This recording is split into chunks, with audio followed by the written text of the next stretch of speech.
thong tha lak sung vik mi lời chung mi sual vial te kham tu nào te Giêsu kong lung lo min kan thang that ti lai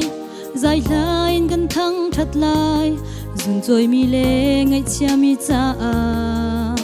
lom ter tu boy si lung lo min thang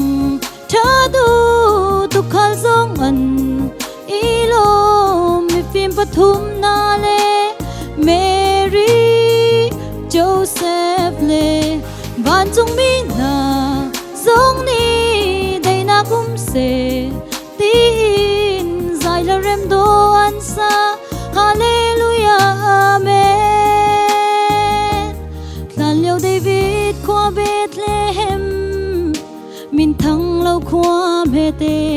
bồi pa Giêsu cho nak thong in min thang qua si bang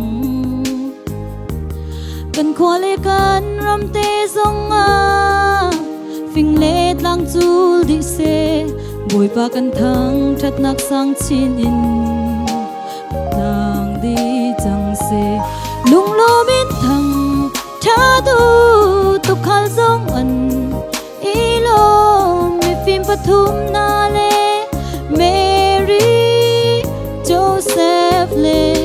ban chung mi na zong ni dai na kum se tin zai la rem do an sa hallelujah amen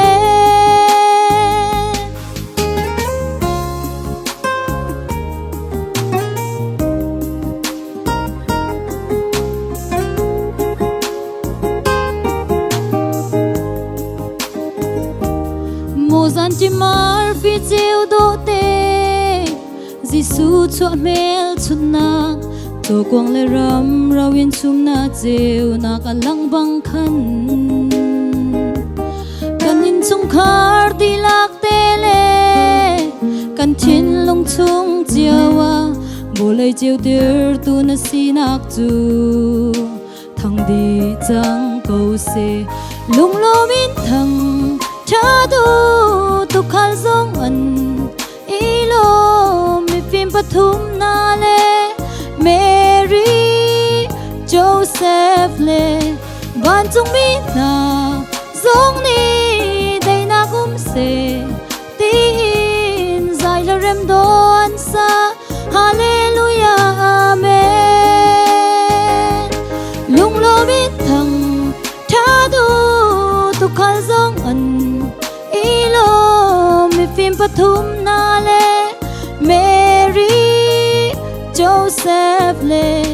ban chung mi na zong ni dai na kum se tin zai la rem do an sa hallelujah amen zai la rem do an sa hallelujah amen